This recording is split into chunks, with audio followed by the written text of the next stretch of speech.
نس مې غټ دی، وزن مې زیات دی، دا نس مې د بندې راوتلی دی، دا راوتلی نس چې کوم دی د دې ستنګ یم، دا نس چې کوم دی هغه راباندې دروند دی، دا خپل نس چې دی هغه تر یو ځای پورې وړلی نسمه، نس مې ورځ تر بله غټېږي، وزن مې ورځ تر بله زیاتېږي، چربي چې کومه ده هغه زیاته ده، او دغه رقم ده دا وزن د زیاتېدو د وجې سره نه خوب کولی شم، نه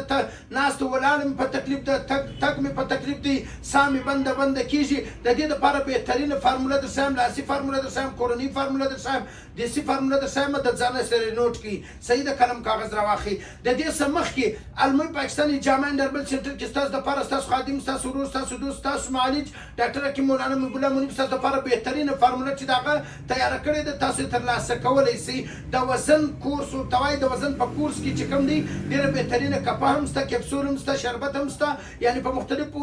شکلو باندې موږ کوم کورس تیار کړی دی. دا غټ نس چې دی هغه ختمي ده، دا غټ نس سره ډېر خلک چې کوم دی هغه په تکلیف دي. رسول الله احمد مجتبی محمد مصطفی صلی الله علیه وسلم ومخته یو کس چې دی هغه ولاړ و، د ده نس چې دی هغه راوتلی و، رسول الله صلی الله علیه وسلم نس باندې داسې ګوته وروله، ویل چې کاشکې دا د باندې نه وای راوتلی، ولې دا راوتلی نس چې کوم دی هغه ډېر بد ایسي. صحیح شولو. نو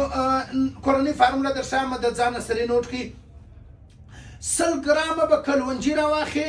100 ګرامه به اسپیغول چلکه راواخې،